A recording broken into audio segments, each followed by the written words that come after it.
마태복음 26장 25절 내가 말하였도다 라는 제목으로 말씀을 증거하겠습니다. 25절 같이 읽겠습니다. 예수를 파는 유다가 대답하여 이르되 라삐여 나는 아니지요. 대답하시되 내가 말하였도다 하시니라. 지금 거의 한 3주인가 그 가룟 유다에 대해서 지금 배우고 있어요. 제가 이제 이걸 계속 하면서 제 아내한테 야, 나 이러다가 가룟 유다 박사 되겠다. 물론 책으로 쓰면야 뭐 좀 길게 써지겠지만 뭐 짧게 뭐 1시간씩 이렇게 하고 있는데 오늘 또 가룟 유다를 보면서 담겨 있는 내용이 참 많거든요. 제가 이렇게 꺼집어내 드릴 테니까 여러분들도 가룟 유다 참 중요한 인물입니다.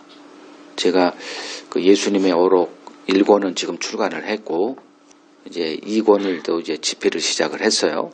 이제 그게 끝나고 나면 이제 내년 중에는 이제 끝나게 될 텐데 그 다음부터는 이제 성경 인물에 대해서 집중적으로 할 거예요. 하나님이 제게 시간을 허락하는 한 이제 그 인물들이 굉장히 많이 나옵니다. 그 인물들 가운데 가롯 유다만큼 흥미로운 인물은 없을 거예요. 오늘 한번 또 가롯 유다를 통해서 하나님이 우리에게 주시는 교훈 좀 살펴보고자 합니다. 자, 예수께서 제자들에게 유월절 준비를 이제 시키시죠. 그 예루살렘의 유월절은 굉장히 특별한 그 의미를 갖고 있어요. 그러니까 전국에서 이제 몰려듭니다. 그래서 한 뭐 150만 명 정도의 그 인파가 이제 몰리는 절기이기 때문에 뭐 혼을 다 빼놓는 거죠. 뭐 그렇게 크지도 않은 도시. 그 당시에 한 3만 명 정도가 이제 거주하고 있는 도시에 150만 명의 인파가 몰려들었다. 이거는 한번 상상해 보시면 됩니다. 그래서 그 6월절에 장소를 구하는 일은 결코 쉽지가 않았죠. 그때 예수님이 제자들에게 간단하게 그 문제를 해결하고 이제 장소가 구해지고요. 이제 만찬이 준비가 됩니다.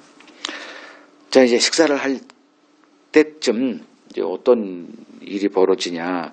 예수께서 제자들에게 너무나 충격적인 말씀을 하시는 거예요. 이게 지금 막 들떠 있잖아요. 우리야 뭐 6월절 뭐 어떤 일이 벌어졌는지 알고 사순절도 지키고 이 가시 같은 것도 뭐 일부러 좀 뭐 집에다 갖다 걸어놓고 뭐 하고 있지만 그 당시 이 사람들은 6월절은 축제죠. 6월절이 뭔 절기예요? 자기 조상들이 애굽에 400년 동안 노예로 있다가 해방된 날이에요. 그 기쁨의 날이거든. 그래서 이렇게 들떠 있고 막 또 뭐 나름대로 우리도 뭐 이제 명절을 지키잖아요. 다음 주에. 그러면 전두 부치고 맛있는 음식 하거든. 그럼 거기서 우울한 얘기하는 사람은 이건 안 되거든. 다 덕담도 하고 뭐 상처되는 얘기는 피하고 뭐 이런 분위기인데 갑자기 예수님께서 너희 중 하나가 나를 팔 거야 라는 폭탄 선언을 이제 하십니다. 축제 자리가 갑자기 초상집 분위기로 이제 바뀌게 된 거죠. 예수께서 그 이제 얼마 전부터 이제 십자가 얘기를 계속 이제 꺼내십니다. 그래서 이제 그런가 보다 이제 한 거예요. 처음에는 이제 막 예수와 뭐 충돌 벌어지고 하다가 이제 좀 무뎌진 상태. 근데 이 6월절 만찬이 뭐죠? 저녁 식사를 말하잖아요. 늦을만 저녁 식사할 때 이런 얘기를 이제 꺼내신 겁니다. 그러자 이제 자연스레 제자들이 한 사람 한 사람씩 예수에게 주여 나는 아니지요 이렇게 일이 벌어지는 거예요. 이제 마지막 차례에 가룟 유다까지 왔습니다. 그 역시 라삐여 저는 아니지요. 이제 이렇게 그게 오늘 25절이죠. 라삐요 나는 아니지요. 그때 예수님이 네가 말하였도다. 이렇게 말씀하세요. 자, 좀 보겠습니다. 여러분 성경을 이제 보시고, 자, 22절을 보세요. 그들이 근심하여 각각 주님께 이제 여짜오되 뭐라 그래요?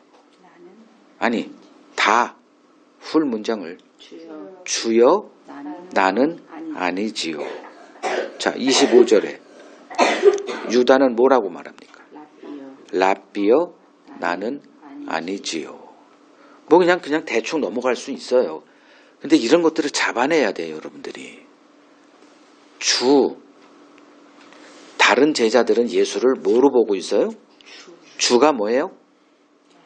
뭐 무슨 일 벌어지면 아유 주여 뭐 이렇게 가다가 자동차 아유 주여 아무 일도 없어요. 그래서 성경을 놓치는 거예요. 자, 그 다른 제자들은 예수를 지금 누구로 보고 있습니까? 그리스도로 보고 있어요. 근데 지금 유다는 예수를 뭐로 보고 있어요? 라삐가 뭔 말이에요? 선생님이요. 그냥 그러니까 n분의 1 많은 선생 중에 하나예요. 이런 입장이 이런 결과로 나아갔다는 것쯤은 여러분들이 볼 수 있어야 됩니다. 그 이유를 한번 추적해 보죠. 도대체 왜 그랬을까? 이 가룟 유다, 아까 내가 굉장히 흥미로운 사람이라 그랬잖아요. 12명 가운데 11명은 지금 예수가 3년 동안 누군지 봐왔거든. 그리고 가이사랴 빌립보라는 곳에 가서 베드로가 당신은 그리스도입니다. 이건 엄청난 사건이에요. 2000년 동안 기다려왔던 1500년이지 이스라엘 역사. 그 기간 동안 기다려왔던 그분이 지금 자기들 눈앞에 있어. 그리고 자기들은 그분의 제자가 되어 있고 그걸 한번 생각해 보라는 거예요. 근데 유다 이 사람만큼은 그냥 여전히 라삐요. 그 율법사들이 예수에게 와서 주여라고 한 적은 없죠. 라삐요. 이 고백을 자기도 알고 있는 거예요. 굉장히 중요합니다. 저도 여러분들의 태도를 면밀히 이렇게 그냥 슬쩍슬쩍 봐요. 나를 눈을 마주치나, 교회 여기 이게 문을 딱 들어올 때 나한테 인사를 제대로 하나, 하나하나가 다 의미가 있거든. 여러분들은 그냥 되는 대로 하지만 저도 그냥 인생을 그냥 호락호락하게 산 사람이 아닙니다. 자, 앞서 보았듯 그 유다가 예수에게 이제 마지막으로 이렇게 마음이 닫힌 계기가 있다는 것쯤은 이제 다 알고 계세요. 그 예수에게 이렇게 마음의 문이 완전히 닫히게 했던 사건은 뭐 다른 건 우리가 알 수가 없죠. 근데 기록을 해놨으니 알 수가 있는 거예요. 그 마리아 향유 부은 사건이죠.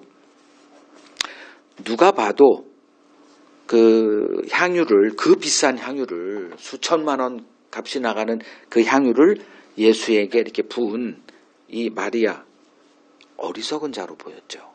그래서 가룟 유다가 좀 이렇게 앞섰지만 다른 제자들 모두 다 거기에 대해서 비판하고 지금 그런 일이 벌어진 거죠. 자, 그 유다는 정당한 이유, 합리적인 이유를 내세워서 마리아를 책망했어요. 그리고 제자들도, 다른 제자들도, 그 동료죠. 동료들도 다 같은 마음으로 동의를 했어요. 그래, 너 참 미련하다. 어떻게 이걸 한 번에 그래, 그냥 조금만 좀 이렇게 할 수도 있는데 굳이 그걸 다 쏟아붓냐. 뭐 여러 가지 이유를 이제 들이댔죠. 그런데 예수가 유다가 아닌 마리아 편에 서신 거예요. 이때 뭐 여러 가지 얘기했잖아요. 뭐 누구도 이해되지 못하는 그 얘기를 하신 거예요. 뭐 나의 장래를 위해서 미리 부었다. 그걸 누가 알아요? 이게 무슨 황당한 얘기입니까? 우리가 지금 다 알지. 우리는 뭐 다 알아요. 이미 역순으로 가기 때문에 그 뻔한 거를 몰라. 이런 얘기하는 당신이 멍청한 거야. 어떻게 그런 식으로 성경을 봅니까? 그러니 성경이 와서 이렇게 살아 움직이지 못하지.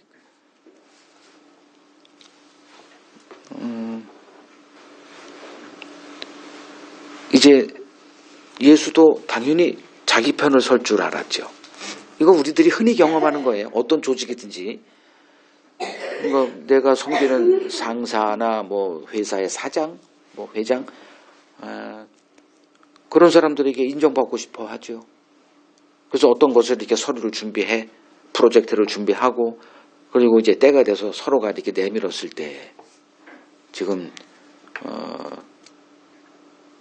그것이 단번에 거부당할 때, 자기가 부정당함을 경험합니다. 지금 그 가룟 유다가 경험했던 그 심경뭐 이게 이렇다는 거예요. 자, 이제 유다와 예수가 충돌한 거죠. 지금은 중심은 이제 가룟 유다로 중심을 놓고 보세요.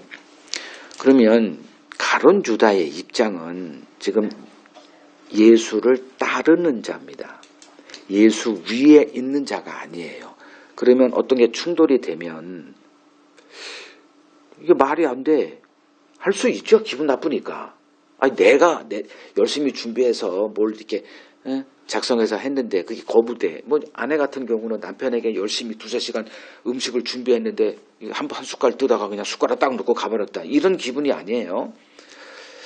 그러면 가룟 유다는 뭘 했어야 됐느냐.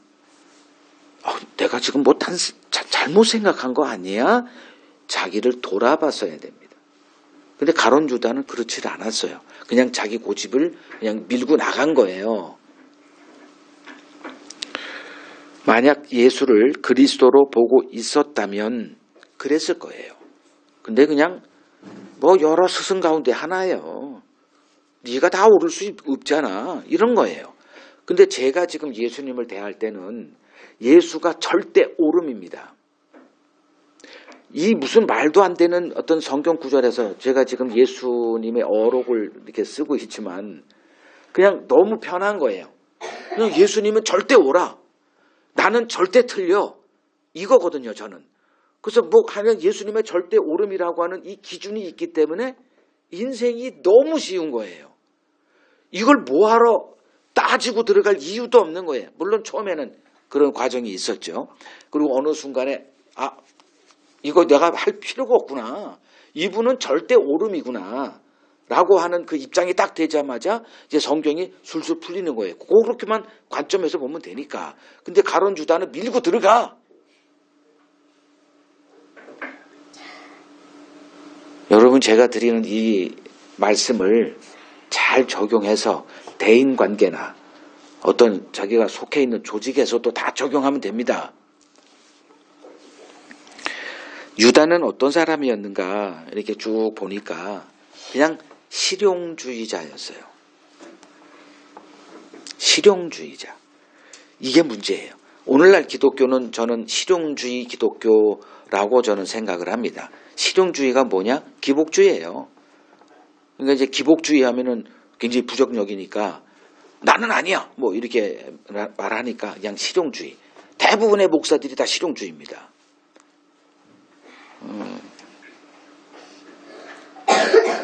그러니까 이 사건에서 지금 벌어지고 있는 이 충돌은 예수와 유다의 실용주의적인, 즉 가치관의 충돌이었어요.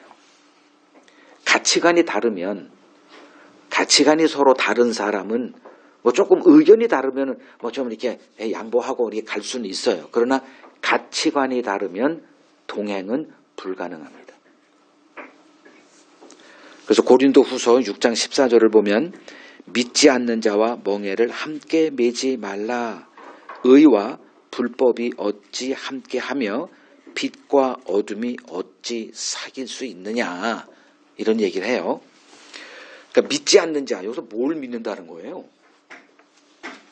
그러니까 예수가 그리스도임을 믿지 않는 자 이거죠. 그러니까 교회를 다니면서도 지금 여기 보세요. 12제자가 다 예수에게 부름받은 자들이에요. 그리고 3년 동안 지금 동고동락을 했어요. 근데 나머지 11명의 제자들은 예수를 주로 보고 있고 한 명은 아니요. 그냥 스승이요. 그냥 나한테 잘만 가르치면 돼. 재밌게 흥분되게 뭐 이거예요. 그러니까 관계가 없는 거예요. 관계가 그냥 실용주의라니까 내가 원하는 거 주면 돼. 너 성경만 잘 가르치면 돼. 근데 여러분들도 마찬가지예요. 저와 관계가 1도 안 되는 사람이 있어요. 그냥 다니는 거예요. 그냥 음복교회. 그냥 다녀. 알아. 저분 목사. 근데 나와 1도 사귐이 없어요. 한번 목사님 좀 식사 좀 같이 하시죠? 없어요. 그냥 하는 거예요. 그냥 목사와 그냥 성도의 관계예요. 지금 이 유다가 그렇다니까요.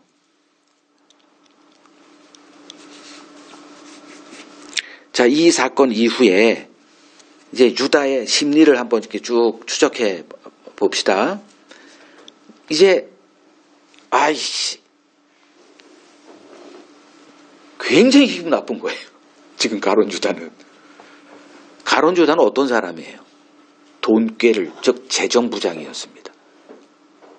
저도 조직생활 외국에서도 많이 하고 한국에서도 직장도 이것저것 해보고 교회도 이렇게 해보면서 재정을 누구에게 맡깁니까? 가장 똑똑한 사람에게 맡깁니다. 그게 가룟 유다였다니까. 그래서 가룟 유다 우리가 볼 게 많아요. 이 사람은 똑똑해요. 그리고 이 사건에서 제일 먼저 치고 나온 사람이 또 가룟 유다였어요. 왜? 재정에 관한 것들은 이 사람이 민감하니까. 근데 이게 거부당한 거예요. 그래서 이건 가치관의 충돌이라니까. 그래서 계속 이 가룟 유다를 실용주의자 이런 얘기를 하는 거예요. 여기서 실용주의자 아닌 사람은 없어요. 다 실용주의자들입니다. 가룟 유다는 우리 앞에 서 있는 나의 아바타예요. 나의 자화상이고요. 바로 나예요. 나. 이런 일이 벌어졌을 때 여러분들도 동일하게 가룟 유다 편에 서서 옳소 이렇게 했을 거예요. 마리아는 그냥 이렇게 완전히 무시당하고 멀쑥해졌겠죠. 근데 예수님이 무슨 소리 하는 거냐. 가만둬. 이 사람은 지금 너희들이 보지 못하는 다른 걸 보고 있어 이놈들아. 지들이 보지 못하고 있으면서. 즉 육의 이 세상의 관점으로 지금 이렇게 예수를 따르면서도 그냥 하나도 변화가 안 된 거예요. 근데 마리아는 예수를 따르는 3년간의 그런 거는 없었지만 알아차려요. 이게 오래됐다고 되는 게 아니거든. 이 영적인 일은 그냥 주어지는 것이기 때문에 경륜, 시간 아무 상관없어요. 아무 상관없다고. 늦어도 그거 아무 문제 없어. 교회에는 문제가 돼. 왜냐하면 그렇게 인사관리했다가는 다 나가. 존중해줘야 돼요. 어떤 직분이 있는 줄 아세요? 교회에 명예 집사, 명예 장로까지 있어. 별로 쓸모도 없지만 주고 싶어. 근데 그걸 줬다가는 폭동이 일어나. 그러니까 명예직 해가지고 또 거창하게 줍니다. 그럼 나도 권사야. 나도 장로야. 이런 일이 벌어져요.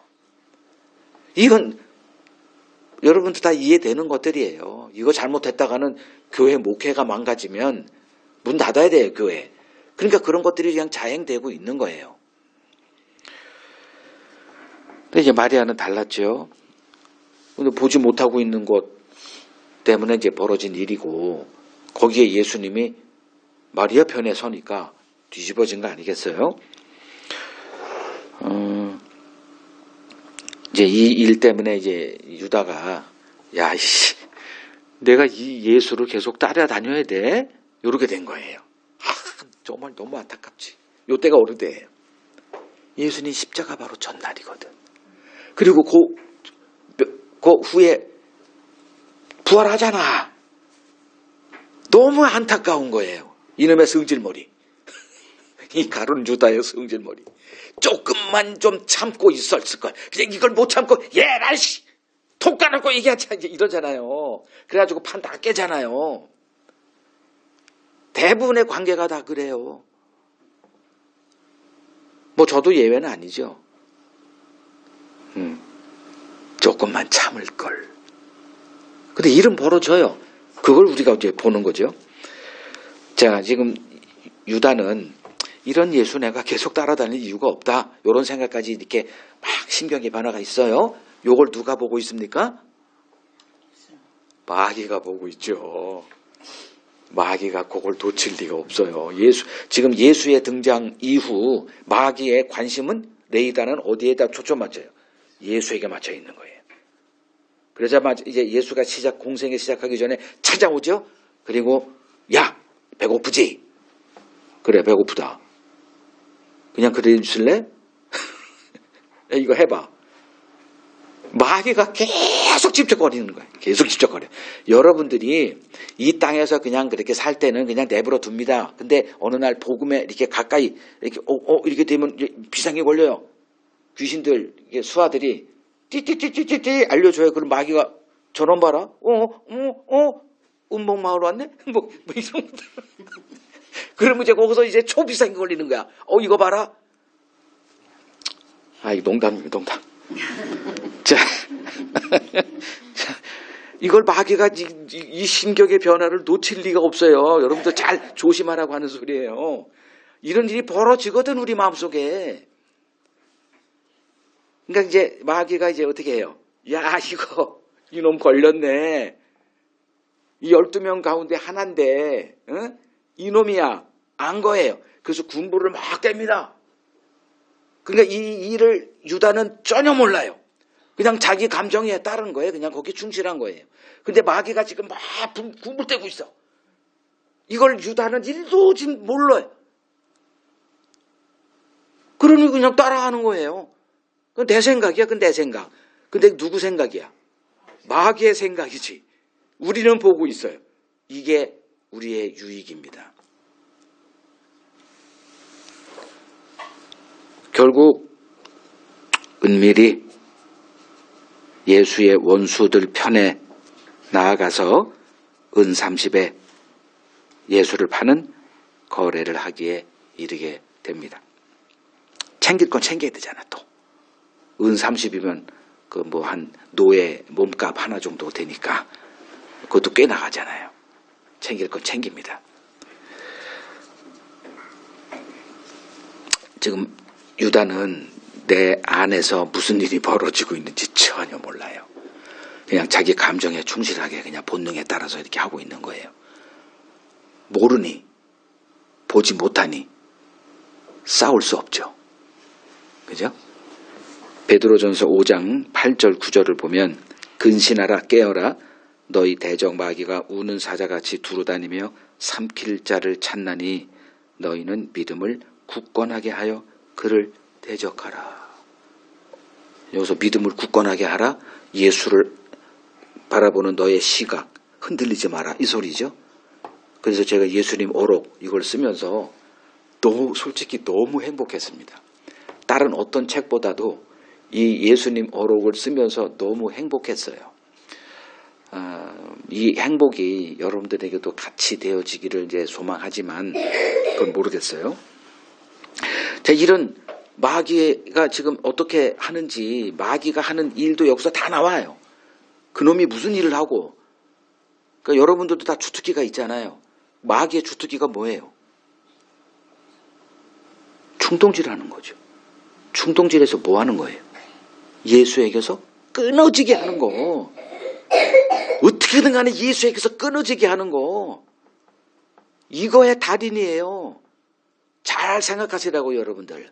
마귀는 우는 사자같이 삼킬 자를 지금 찾아서 으르렁 소리는 안 내지만 지 혼자서 사자가 뭘 잡을 때 항상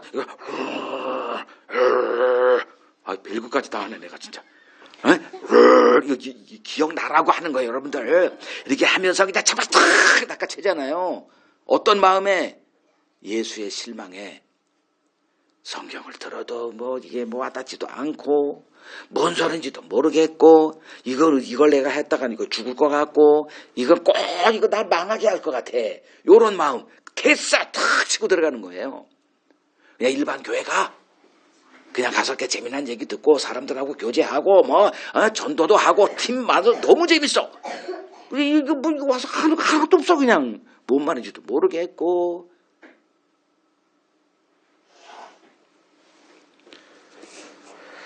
자, 다른 제자들은 지금 뭐에 정신이 없어요? 만찬 준비에 정신이 없죠. 근데 이제 이 틈을 이용해서 자기도 이제 다른 이런 저런 11명이 12명이 지금 막 하고 있어요. 그때 몰래 자기는 빠져나간 거예요. 이탈한 거예요. 자, 유다는 제가 좀 한번 이게 진짜 맞는지는 잘 모르겠지만 한번 얘기해 볼게요. 유다는 이 집단이 있잖아요. 예수님과 12제자. 항상 같이 다녀요. 물론 이제 돕는 사람들이 이제 많이 있었고, 그것까지 다 헤아리면 너무 정신없고, 그냥 예수와 12제자.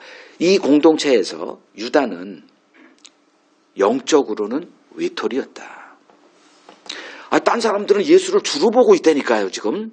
가치관이 완전히 변화된 사람들이에요. 물론 예수가 잡힐 때 무서워서 도망은 갔지만 여전히 예수는 그냥 그리스도로 믿고 있어요. 근데 이 가룟 유다는 그건 도저히 안 돼.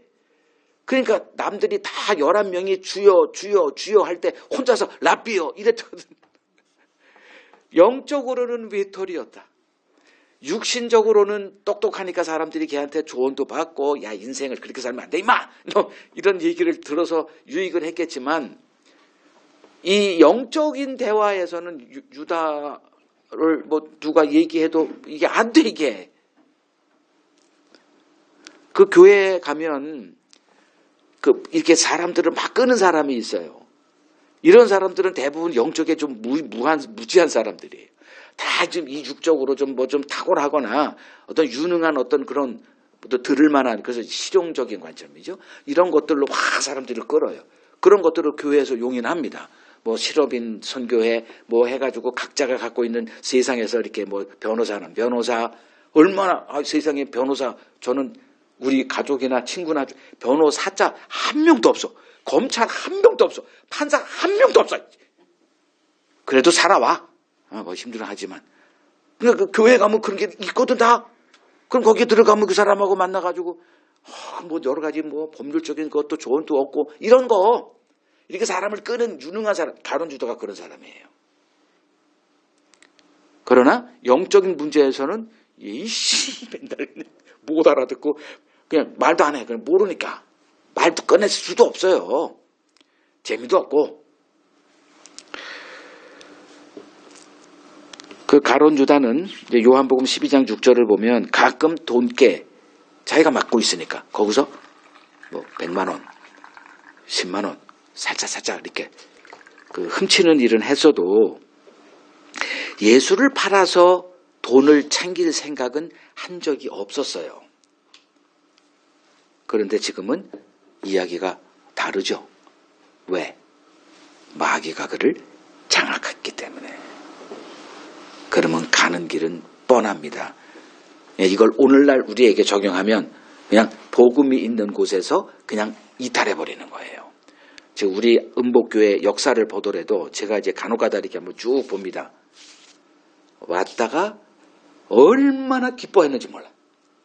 그러다가 어느 순간에 어떤 일이 벌어져요. 그리고 다쳐버립니다. 그리고선 쓱 그냥 여기도 다 증인이잖아. 여기도 쓱 이렇게 여기 대단해.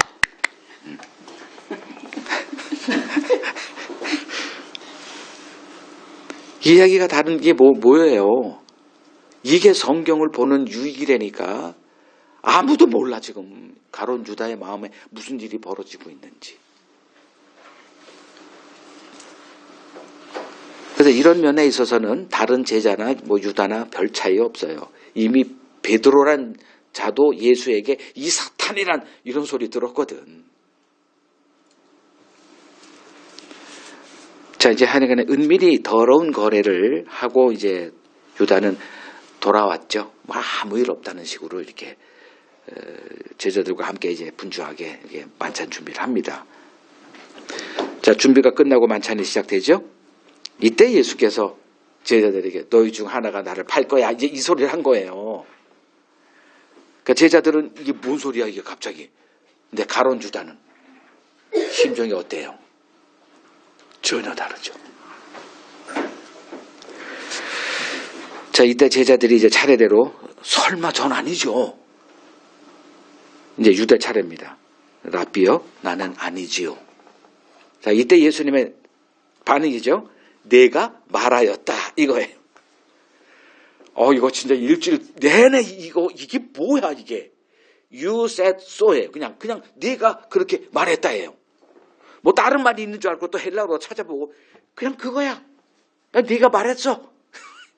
무슨 뜻이에요? 내가 말했어.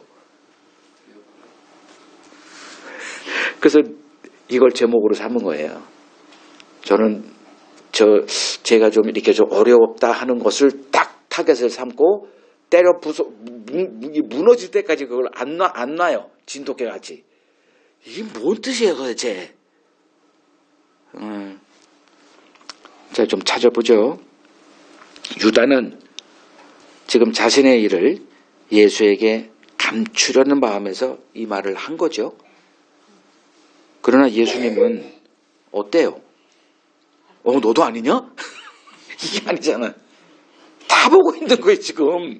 마치 쟤들이 다 보고 있어 부모는.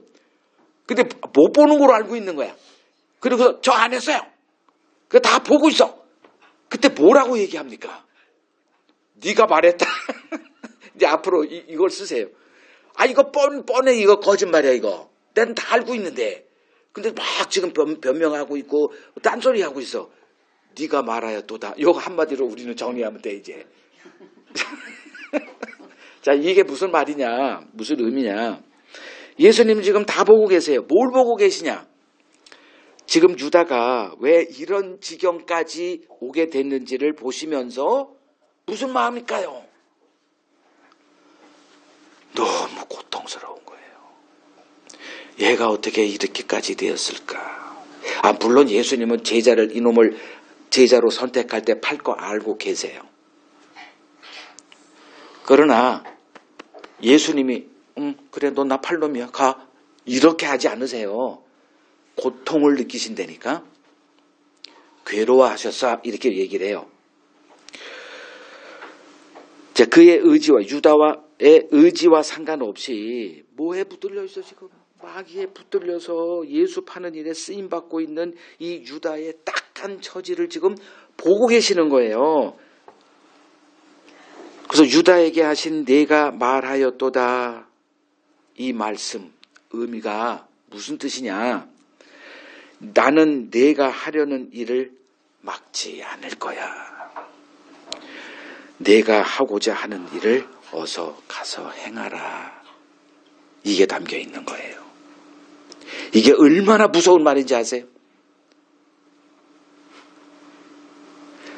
제가 이제 이렇게 성경에서 하나님을 알아가면서 제일 무서운 말이 바로 이 말이에요. 요거를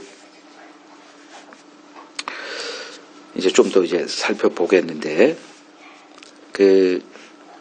가론 유다가 이제 예수를 대적하는 자들, 예수를 잡아 죽이겠다라고 지금 기회를 이렇게 보고 있는 대제사장들, 진영을 찾아가서 은 30에 팔아버린 일은 지금 우리가 다 살폈듯이 유다 개인의 의지가 아니었어요. 이게 뭔가 충동이 된 거예요. 성경은 그걸 마귀 짓이다 이렇게 얘기하니까 우리가 지금 알고 있는 거죠. 그냥 마귀가 이렇게 충동해서 한 거예요. 이걸 예수님이 지금 보고 있는 거예요. 그러니까 하나님을 향한 실망감, 분노의 감정, 이게 일어날 때 조심하라고 제가 말씀을 드리는 거예요. 저에 대한 실망감, 제가 어떻게 툭 던진 말이 상처가 됐다? 어떻게 졌다 이 말을 할 수 있어? 다 이런 일이에요. 아주 그냥 별거 아니에요. 이거 지금 다 추적했잖아요. 어떤 여자가 갑자기 와서 은근히 그 향유를 확 비싼 걸 보고 이게 미쳤나? 근데 그 미친 것을 옹호해. 이게 뭐야 또? 아니 어떻게 나한테 그런 말을 해? 뭐 비슷한 다 이걸 여러분 적용하면 돼요. 이때 무슨 일이 벌어지는가는 알고 있으라는 거죠. 마귀는 우리 것을 도적질하는 자다 이렇게 얘기를 합니다. 그래서 요한복음 10장 10절을 보면 도둑이 오는 것은 도둑질하고 죽이고 멸망시킨다. 도둑질이래요. 잘 보세요. 뭘 도둑질합니까? 즉 우리 것을 뭔가 우리에게 있는 것을 뺏어간다는 거죠. 뭘 뺏어가요? 지금 예수님이 오셔서 제자들에게 뭘 주고 있는 거예요? 마귀가 와서 그걸 뺏어간대. 뺏어가서 죽이고 멸망시킨대. 지금 가룟 유다가 고기를 가고 있거든요. 우리에게 주어 있는 게 뭐예요? 그냥 간단하게 말하면 복음입니다. 복음. 요거를 뺏어가는 거예요. 즉 복음에서 이탈. 그걸 쉽게 얘기하면 그리스도에게서 끊어지고 은혜에서 떨어지게 하는 거예요. 그게 뭐예요? 옛신앙으로 돌아가게 하는 거. 그게 갈라디아서 5장 4절이에요. 너희가 율법을 통해서 즉 할례를 받아서 의롭다 하려냐? 이게 옛신앙으로 돌아가는 거예요. 할례를 다시 받겠다. 그냥 예전 교회가 좋아. 여긴 재미없어. 이런 마음들 다. 그럼 옛신앙이라는 게 뭐예요? 그냥 행위를 강조하는 거죠. 그냥 신앙 행위로 가득해요. 그 유대교가 그랬거든. 이건 여러분 좀 지금 쉽게 이해가 돼야 되는 거예요.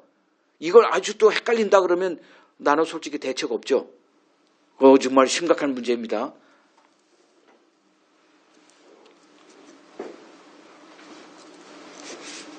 자, 예수의 제자로 부름받고 3년 동안 예수를 따랐던 자가 예수를 팔아버리는 지경까지 이른 유다가 우리에게 남긴 교훈이 무엇인가? 이거는 알고 있으라는 겁니다. 다른 제자들은 다행히 이 선을 넘지는 않았습니다. 그러니까 다른 제자들과 유다의 차이가 뭘까 그러면? 한 사람은 넘어. 근데 다른 사람들은 안 넘고 있거든 이걸. 자, 요한복음 13장 1절을 보세요. 요한복음 13장 1절. 유월절 전에 예수께서 자기가 세상을 떠나 아버지께로 돌아가실 때가 이른 줄 아시고 세상에 있는 자기 사람들을 사랑하시되 끝까지 사랑하시니라.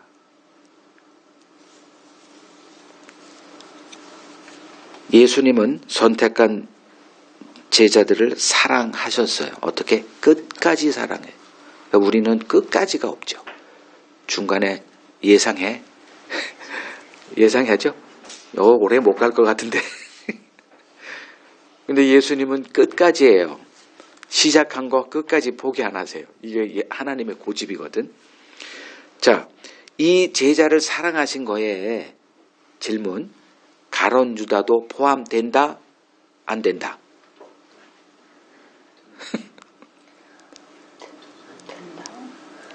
된다죠. 지금 예수님이 여러분 사랑하실까요? 안 사랑하실까요?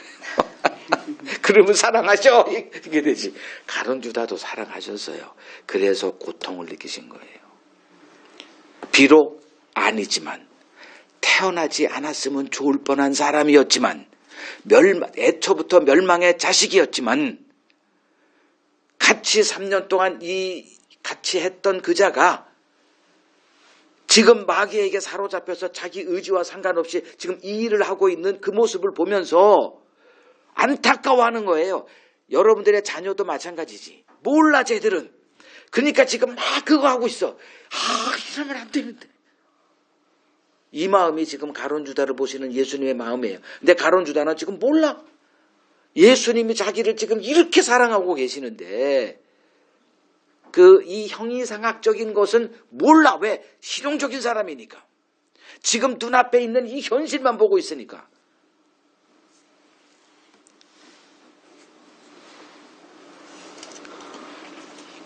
지금 유다가 예수를 따르고 있는 건 딱 하나예요. 그 유능한 선생이에요. 그리고 뭐 능력까지 있어. 그러니까 이분에게 제자가 됐다는 건 너무나 이건 다른 사람에게 주어지지 않은 기회예요. 그래서 이 기회를 잘 사용을 해야 돼. 그게 이탈하면 안 돼. 끝까지.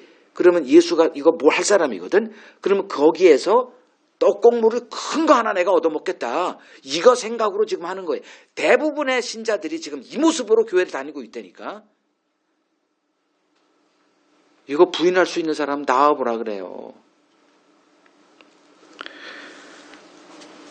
다 실용주의라니까.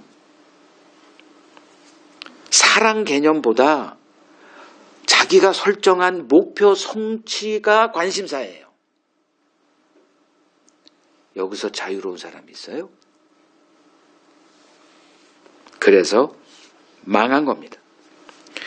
자, 예수의 양이라고 부르죠, 우리를. 이제 목자, 양, 이렇게 설명을 해요. 그러니까 어떤 사람은 왜 우리가 양이야? 뭐 이렇게 얘기하는데, 그럼 아니라고 해. 그러면 그냥 뭐 사자라 그래. 목자와 사자 이렇게 불러. 그러면 하여간 성경은 목자와 양이래요. 그럼 양된 우리는 뭘 먹고 사느냐? 예수님이 주는 꼴을 먹고 산대요. 자, 요한복음 10장 9절. 내가 문이니 누구든지 나로 말미암아 들어가면 구원을 받아요. 또 들어가며 나오며 뭐를 먹어? 꼴은 양에게 주는 음식이죠. 그 풀떼기 그거. 우리가 지금 예수님 풀떼기 먹으러 단어가 써보고 나니까 좀 그러네요. 자, 인간은 본능적으로 무엇에 목말라 하는 존재들입니다. 아니 목말라 해요. 뭐가 됐든 목말라 해. 자, 근데 하나님이 우리에게 그 목마름을 어떻게 채워요? 뭐로 채워요? 로마서 5장 5절을 봅시다. 우리에게 채워주시는 게 있어. 하나님이 우리에게 주시고자 하는 게 있어. 그게 뭐냐? 소망이 우리를 부끄럽게 하지 아니함은 우리에게 주신 성령으로 말미암아 하나님의 사랑이 우리 마음에 부은 바 되었다 이거죠. 신자는 누구냐? 가룟 유다는 없어 이거. 근데 신자에겐 이 일이 예비돼 있어요. 아무도 몰라. 근데 이 뭐로 하나님의 사랑이 우리의 부은 바 된다? 성령으로 말미암아. 한 조금만 좀 더 버텼으면 성령의 부어짐의 은혜를 경험했을 텐데. 이놈의 성질머리. 아이고 그놈의 고집. 그냥 저질러 버리고 만 거예요. 이걸 예수님이 보고 계시죠. 내가 죽었다가 3일 후에 부활할 것이고 승천할 것이고 그리고 열흘 후에 성령이 부어질 거를 다 알고 계세요. 근데 이런 얘기를 하지 않아요. 왜? 해봤자 모르니까. 우리야 알고 있지. 그러니 답답하고 안타깝고 너무 괴로운 거예요. 자, 우리는 어떤 사람이다? 하나님의 사랑이 부어진 자. 뭐 실용적인 사람은 그거 개나 줘라 이거죠. 뭐 사랑이고 물질 눈에 보이는 거 줘. 이거죠. 그러니까 11절 바치고 뭐 하늘에 문이 열려가지고 쏟아준다니 뭐 주어지기는커녕 맨날 그냥 이렇게 궁색하게 살고 이런 사람들이 가룟 유다예요. 하나님의 사랑이 흐르는 내게 이렇게 흐르는 뭐 물줄기 혹은 파이프라인 이거 동맥경화 걸리면 막혀요. 겨울에 이게 얼어버리면 물이 공급이 안 되는 것처럼 어떤 일이 우리에게 벌어지면 안 되는 거예요, 더 이상. 이거 경계해야 돼요. 그래서 제가 이 뭐 예수님의 어록 뭐 이 책도 뭐 했지만 하면서 계속 흘러오는 거예요. 하나님의 사랑이. 그게 어떤 말씀이든 간에 어떤 상황이든 간에 남들은 뭐 못 볼 수도 있죠. 없다고 내가 안 보인다고 없는 게 아니라고 내가 수도 없이 얘기합니다. 지금 제자들은 3년 동안 예수와 같이 하면서 예수님이 십자가 얘기를 해도 못 알아먹어. 근데 어서 몇 번 들었던 이 마리아는 아이고 예수님 죽으러 오셨구나 정말. 이게 믿어진다니까. 믿어지니까 3천만 원짜리 그걸 한 번에 부어버리는 거예요. 기회가 없을 것 같으니까. 근데 이걸 실용적인 관점을 가지고 있던 가룟 유다나 그 제자들이 이게 뭔 짓이야. 이런 일이나 하고 있고. 하나님의 사랑을 공급받는 통로가 뭐죠?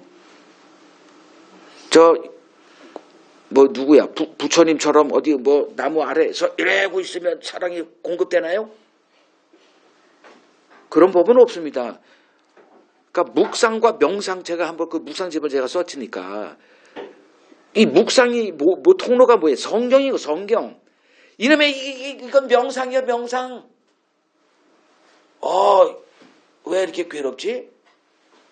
인생을 보니 태어났다가 뭐지? 태어나고 병들고 아프고 아니다. 있잖아. 태어나 늙어 병들어 죽어. 이 네 가지가 그냥 계속 반복.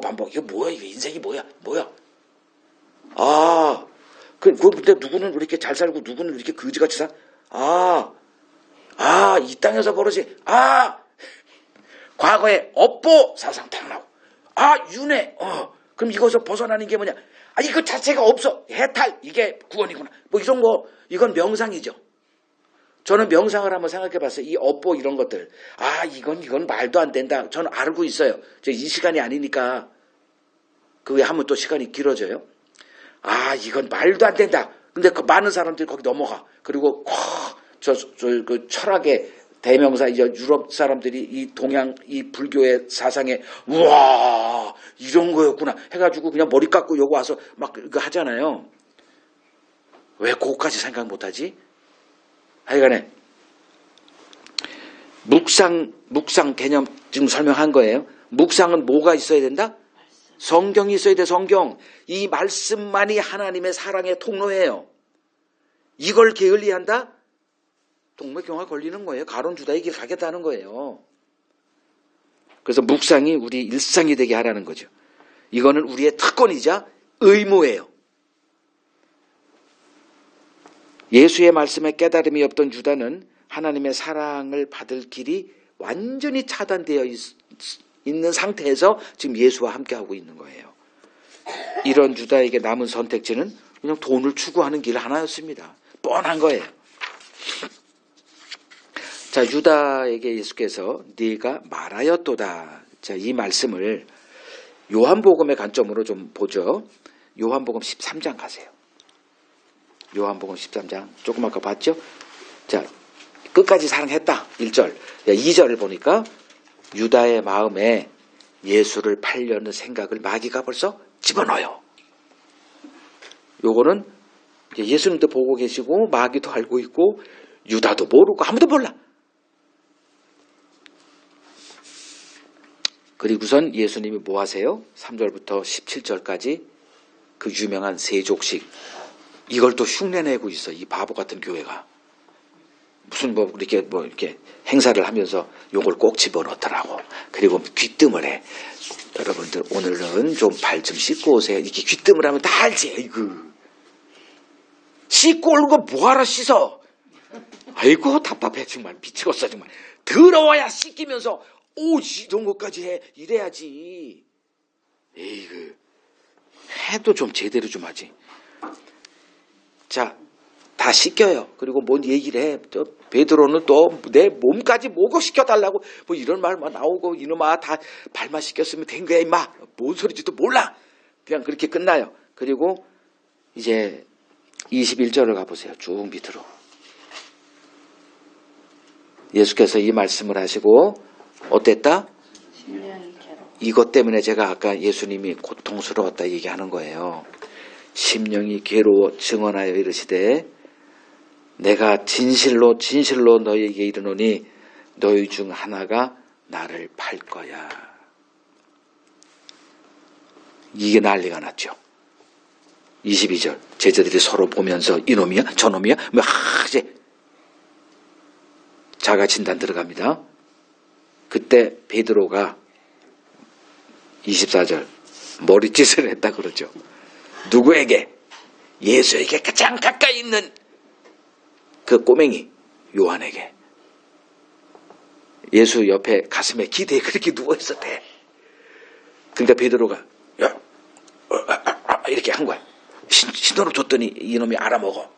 아, 누군지 물어보라는 거구나. 그래가지고 이제 주여 25절에 누굽니까? 이거 살짝 물어. 그랬더니 예수님이 야, 내가 떡 한 조각을 포도주에 이렇게 적셔다 주는 자가 그야. 그리고 한 조각을 적셔서 떡 한 조각에 빵 한 조각 가롯 시몬의 아들 유다에게 줘. 이렇게. 그때 27절에 어떤 일이 벌어져요? 사탄이 그 속에 들어갔다. 기가 막힌 표현이. 자, 2절에서는 어떤 일이 벌어지죠? 생각을 줘요. 근데 여기서는 어떤 일이 벌어져요?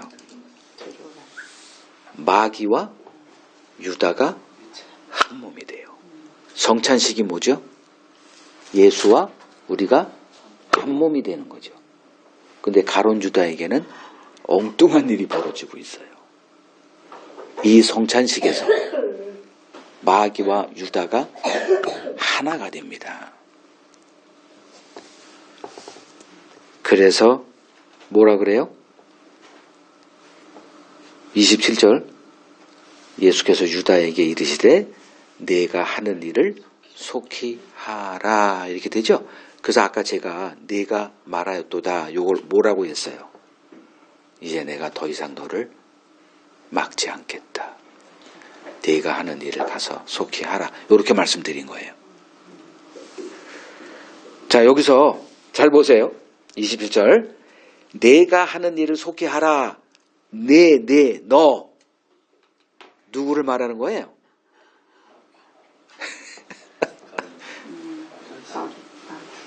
둘 다죠. 왜? 하나가 됐으니까. 자, 이제 유다는 이 시간에 뭘 생각하고 있었을까? 빨리 나가야 돼. 왜냐면 거래를 했거든. 은 받아놨거든. 그래서 빨리 이걸 가서 이걸 이렇게 사람들을 모아가지고 이제 보나마나 끝나고선 어디 뭐 겟세마네라고 하는 동산에서 기도할 거니까 이걸 인도하여 가야 되는데 이거 지금 분위기가 나갈 수가 없어. 누가 길을 열었다? 예수님이 그에게 기회를 주신 거예요. 네가 가라. 그러니까 28절에 이 말씀을 제자들이 알아요? 못 알아먹어요? 그냥 돈 맡은 놈이니까, 재정 맡은 놈이니까 너 와서 지금 빨리 가서 여기 재정에 관한 것 뭐 어떻게 이거 좀 구입할 때 그 돈도 내고 오고 뭐 이런 거로 알아들은 거예요. 그냥 꼭 누구 같아? 여러분들이지 뭐. 맨날 뻘짓이나 하는.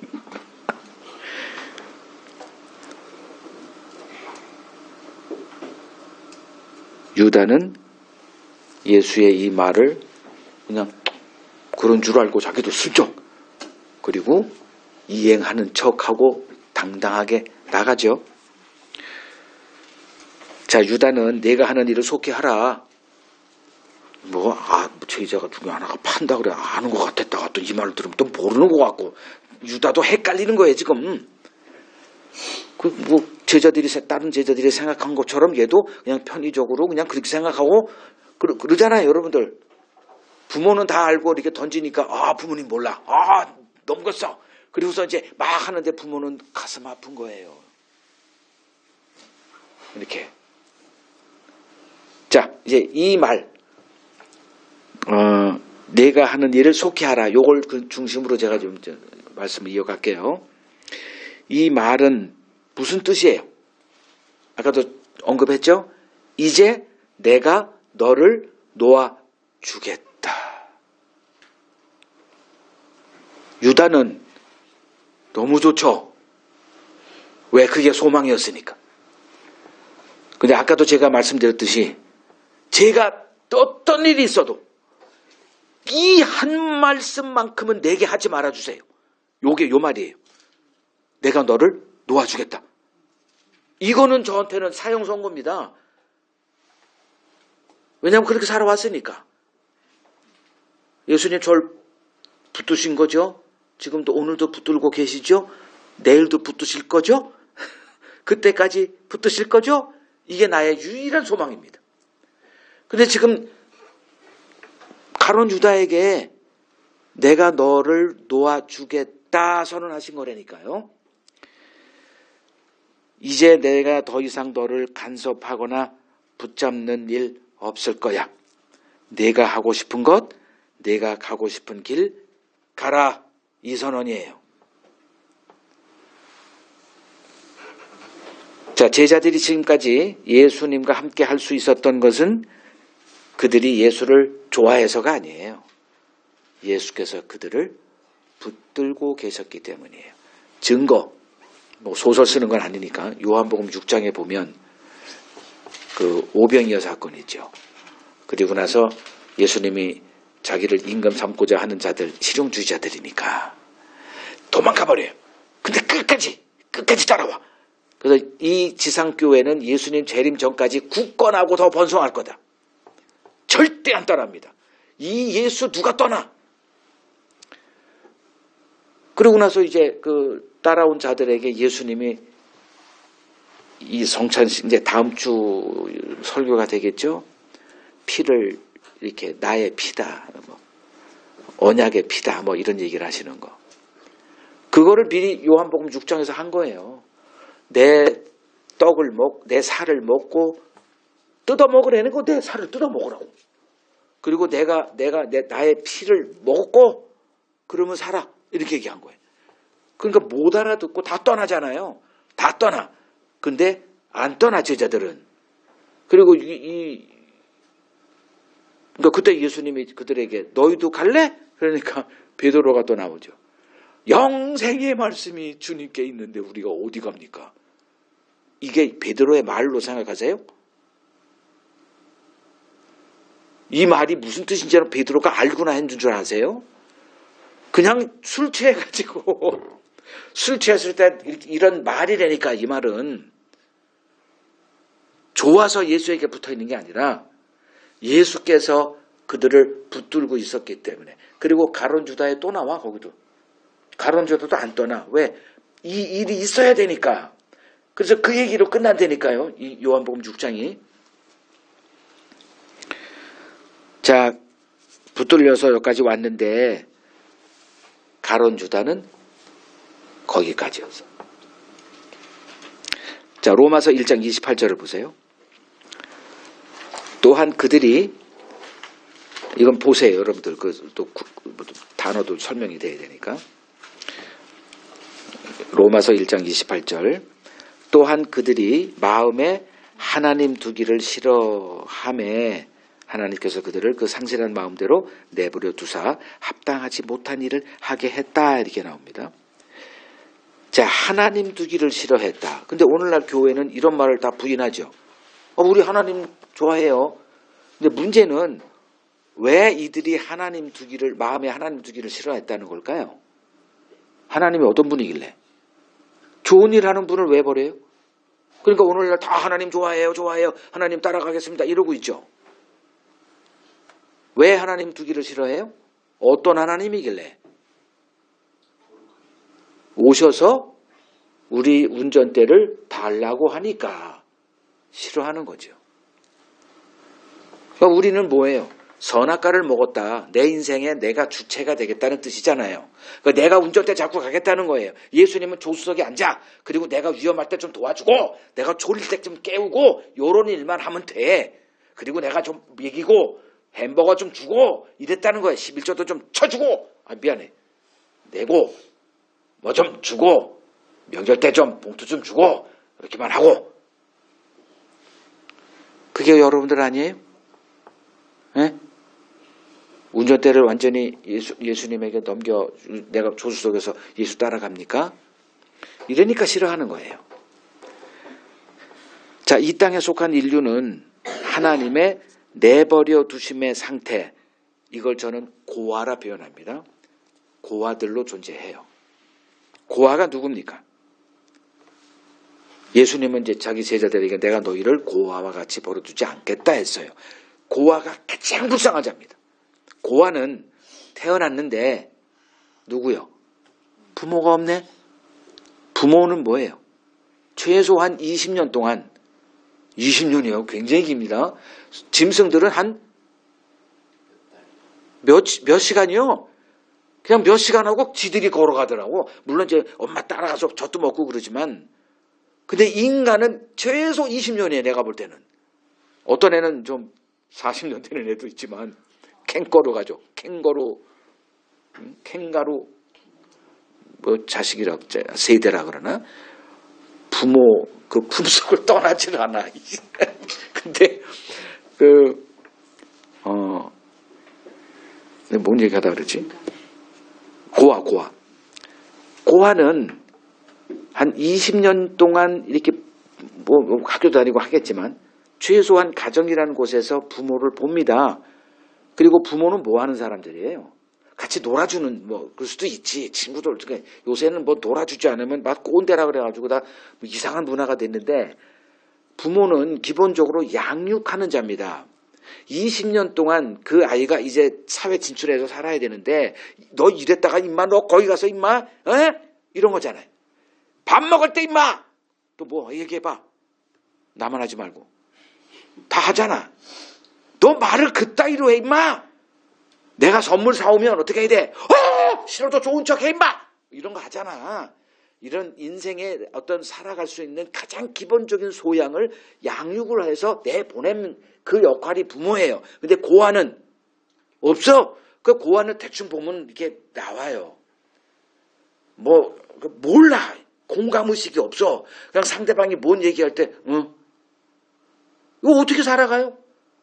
그냥 혼자 사장이 되지 않는 한 다 어디 조직에서 좀 이렇게 좀 잘해서 이렇게 살아남아야 되는데 몰라. 그냥 어떻게 되는 줄. 그거 다 경험해봤잖아. 당신도 뭐 그런 얘기 하대? 어떻게 저렇게 경우가 없어? 알죠? 무슨 말 하는지. 고아는 그걸 이렇게 하는 거거든. 근데 싫어하니 하나님의 양육을 받을 기회가 없죠. 거부했으니까. 그래서 내버려 둔다는 거예요. 근데 12제자는 다르죠. 불렀어. 그리고 예수님이 계속 양육을 합니다. 근데 가룟 유다는 안 돼. 그래서 네 갈 길 가라. 더 이상 간섭 안 할게. 이렇게 한 거예요. 자, 이러한 인간의 모습을 사사기서 제일 끝절 21장 25절에서 그때 이스라엘에 왕이 없으므로 사람이 각각 자기 소견에 옳은 대로 행하였다. 이렇게 말합니다. 왕이 없다. 하나님이 우리에게 왕으로 오시니까 마음에 하나님 두기를 싫어하는 겁니다. 근데 오늘날 교회를 가면 이런 하나님을 이렇게 말해주는 게 아니라 여러분들을 돕는 하나님. 그러니 다들 응석바지, 이 우상 숭배자들로 양산하고 있는 게 오늘날 기독교예요. 이건 대한민국만 그러는 게 아니에요. 그러니 그냥 무슨 일만 있으면 교회가 깨지고 그냥 지 멋대로 자기 옳은 대로 다 자기가 오라. 장로도 그렇고 목사도 그렇고 뭐 하나 하나님 앞에 그냥 다 내려놓는 놈 하나도 없어. 이 세상이 멸망을 피할 수 없는 이유는 옳음에 대한 자기 판단 때문이에요. 인간이 알고 있는 의는 인간의 의 하나뿐입니다. 모두 옳대. 여러분 자녀 키워보세요. 이제 지금이야 뭐 절대적인 그 부모의 권위 앞에 이게 깨갱거리고 있지만 이제 좀 등치가 커지고 으르릉 사자소리 이런 소리를 내기 시작하면 부모가 쫄아. 이제 해주실래요? 좀 와주실래요? 갈까 말까 와주세요. 이렇게 된다니까. 세상은 이것을 자유라 표현합니다. 우리나라도 자유민주주의, 자유 하다가 망하는 거예요. 이것이 하나님의 눈에 악임을 인간들은 전혀 알지 못합니다. 그냥 이 세상의 질서예요. 그래서 인간을 피조물이다라고 증언하는 성경의 주장을 극도로 혐오합니다. 인간이 가장 싫어하는 것은 누구에게 간섭받는 일이죠. 그래서 모두 주도적인 삶을 살기를 원합니다. 여러분, 지금은 이건 좀 오래된 책이지만 제가 좀 청년이었을 때 이 세상을 한번 풍자했던 책이 그 스티븐 코비가 쓴 그 성공하는 사람들의 7가지 습관. 이거는 아주 그냥 필독서였어요. 7가지 그 원리를 따라 살면은 반드시 성공한다. 이제 이거예요. 그러면 이제 첫 번째가 뭐냐? Be proactive예요. 주도적인 삶을 살라는 거예요. 즉 어른이 되라. 더 이상 어린애 같이 이것저것 하지 말고 네가 살고 싶고 네가 주도하는 삶을 살아. 네가 인생의 주체를 의식하고 살아라. 요게 첫 번째입니다. 그거에 대해서 아니지라고 하는 사람 본 적도 없고 이 세상은 그래요. 근데 예수님은 뭐라 그러세요? 마태복음 18장 3절. 너희가 돌이켜 어린아이가 되지 아니하면 결단코 천국 못 가. 완전히 다르죠. 기준이 다른 거예요. 이 땅과 하나님의 나라는 중첩되는 게 하나도 없어요. 모든 게 다 악입니다. 자, 예수께서 유다에게 네가 하는 일을 속히 하라 이렇게 말씀하세요. 이제 네가 주도하는 삶으로 내가 놓아줄게. 알아서 살아 이거예요. 이제 그를 향한 붙드심의 은혜를 이제 중단하겠다는 뜻입니다. 제자로 부름받은 후 지금까지 유다는 예수님의 인도하심에 맡긴 삶을 한번 살아봤습니다. 이제 예수께서 그의 삶의 운전대를 넘겨주시겠다라고 하십니다. 그게 자기가 원했던 삶이니까. 근데 그게 어떤 거다? 마귀에 사로잡힌 삶이었다. 알고 마귀를 대적하라는 거예요. 내게 지금 어떤 마음이 생겨요. 수많은 생각들이 오고 가고 그럽니다. 그때 마귀의 생각이 무엇인지 이것쯤은 알고 알아야 마귀를 대적할 수 있죠. 유다가 조금만 인내했더라면 다른 제자들과 같이 성령 받은 자가 되었을 것입니다. 그러나 마귀가 채갔어요. 그의 인내심은 여기까지였습니다. 제자들이 예수님의 삶을 3년 동안 본 게 있어요. 매일 아침마다. 예수님은 아침마다 새벽마다 뭐 하셨어요? 한적한 곳을 제자들 부르지도 않고 혼자. 왜? 방해가 되니까. 혼자 가서 기도하셨다 이렇게 됩니다. 뭐 하신 거예요? 예수님의 기도에 대해서는 제가 예수님의 오록 어딘가에 다 있을 거예요. 하도 많아서 좀 생각도 잘 안 나는데. 예수님의 기도는 한마디로 말하면 뭐와의 싸움이었다? 내 육신과의 싸움이었다. 왜냐하면 내가 육신이 가는 길이 있거든. 예수님도 육신으로 태어나가지고 배고프고 하고 싶은 거 있고 이런 욕망이 있거든. 그러니까 그 길을 차단하기 위해서 새벽마다 이렇게 하나님의 뜻이 무엇인지, 하나님이 나에게 정해진 인생의 길이 뭔지, 이거를 하기 위해서 이걸 가면 내 생각 이건 아니네. 그래서 계속 그걸 차단하는 거예요. 이걸 제자들이 매일마다 본 거예요. 그러면 배워야지. 왜 저 기도를 뭐하러. 그러니까 제자들이 실용적인 제자들이니까 예수님의 기도하는 모습 그리고 그날 막 이적을 행하는 걸 보면서 뭐라고 생각했겠어요? 권능의 기원이 저 혼자 가서 뭐 하는 거 저거. 그러니까 오늘도 그냥 새벽 기도 가가지고 그 권능이 아주 죽어지나 힘들어 죽겠는데 가서 으쌰으쌰 그 친구 기도하건 쫙 깔면 그냥 주야 나한테 권능을 주소서. 나도 좀 한번 좀 내 인생의 꽃을 피우고 이런 기도하는 거 아니에요? 잘못 배웠죠. 물어보지도 않아. 지금 뭐 하시는 겁니까 새벽마다? 그냥 비결을 좀 알려 주세요. 요거밖에 없어요.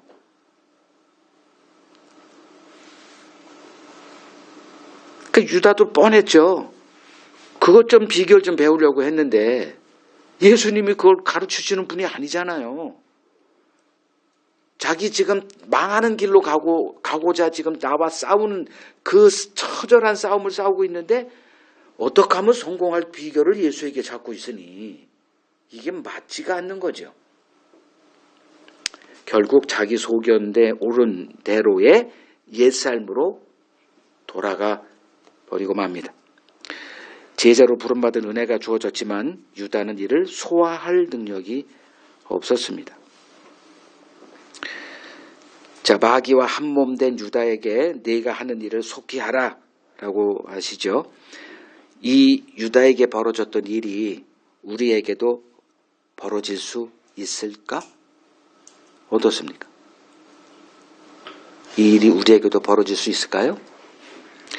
분명히 말씀드릴 수 있는 것은 하나님은 자신의 택한 자녀를 놓아주는 법이 없습니다. 예수님은 유다를 맹수, 우는 사자, 그의 입으로 내어주십니다. 그러나 나머지 제자들은 이걸 봐야죠. 끝까지 붙으세요. 그 증거가 뭐냐? 누가복음 22장 31절, 32절 보세요.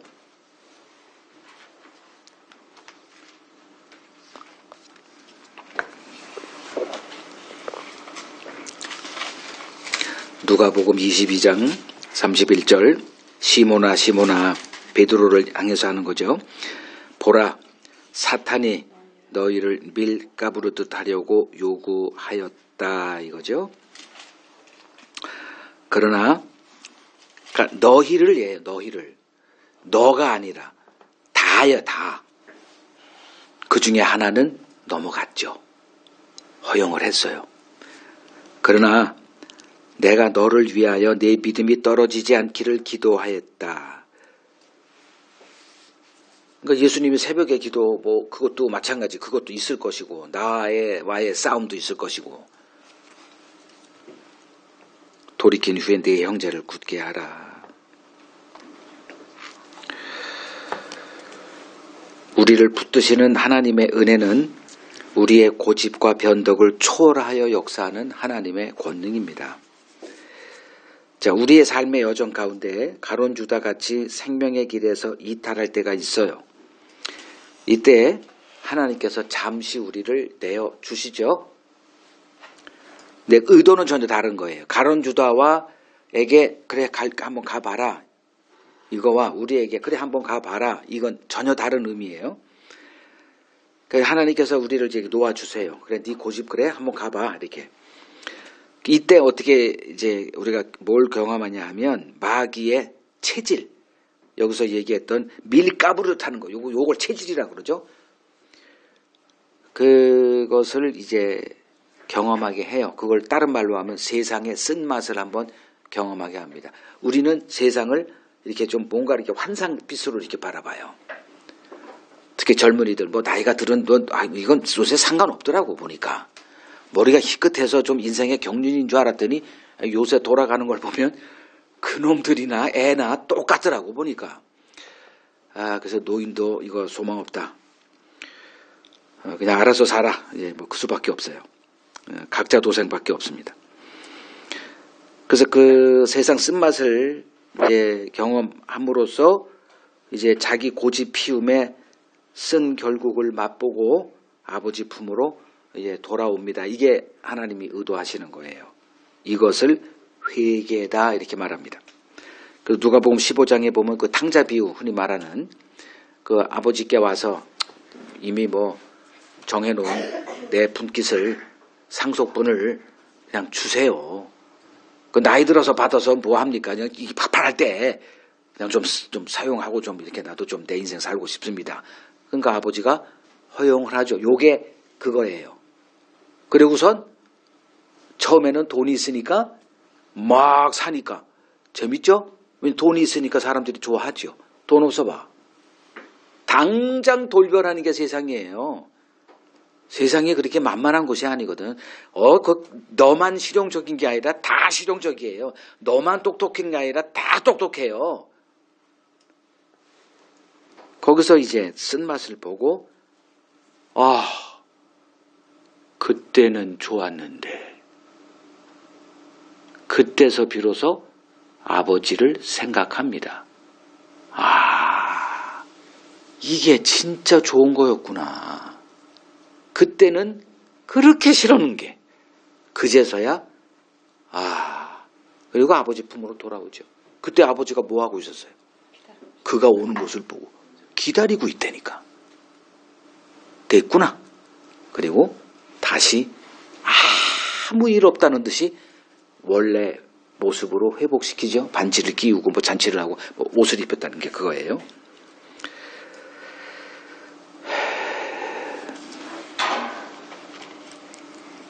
회개는 고통이 달라요. 고통이 없는 회개는 그냥 잘못했습니다 이거밖에 아니에요. 삶의 현장에서 회개를 배우든 그런 거 없이 그냥 말씀을 통해서 회개를 배우든 어쨌든 하나님은 우리를 회개의 자리로 이끄십니다. 가룟 유다는 다른 제자들과 함께 매일 말씀을 들었던 자였습니다. 그러나 어느 순간 그의 마음이 예수의 말씀에서 이렇게 멀어지기 시작합니다. 어떤 말씀을 들어도 감동이 일어나지 않아요. 이제 그가 누군지 드러나는 순간입니다. 요한복음 10장 26절을 보면 그들이 내 말을 믿지 아니함은 그들이 내 양이 아니기 때문이다. 그러나 내 양은 내 말을 듣고 내가 그들을 알고 그들은 나를 따른다. 이렇게 말을 합니다. 그러니까 유다는 지금 예수님의 말씀에서 조금씩 이제 벗어나요. 그리고 아예 그냥 귀가 닫혀버려요. 듣고 싶지도 않은 거예요, 이제. 이것이 무엇을 의미하는지 이제 알고 있어야 됩니다. 가룟 유다의 교훈을 두렵고 떨리는 마음으로 새겨야 하는 이유입니다. 지금 내가 말씀을 듣는 자리에 있다고 해서 안심하면 안 됩니다. 그 말씀이 믿음과 합하여 예수를 알고자 하는 목마름이 날로 깊어지고 있는지 검증해야 합니다. 감사한 것은 저는 이 목마름이 중단된 적도 하루 이틀 이 정도는 있었을 것 같아요. 근데 거의 없어요. 항상 이 목마름이 저는 이걸 진짜 은혜다. 이거 특별한 은혜다. 별난 은혜다. 제 주변을 봐도 아닌 거야. 근데 왜 은혜지? 정신 차려야 되겠다. 너만 좋으라고 하는 게 아니라 그걸 넘치니까 나눠주라고 하는 거다. 그래서 책을 쓰는 거예요.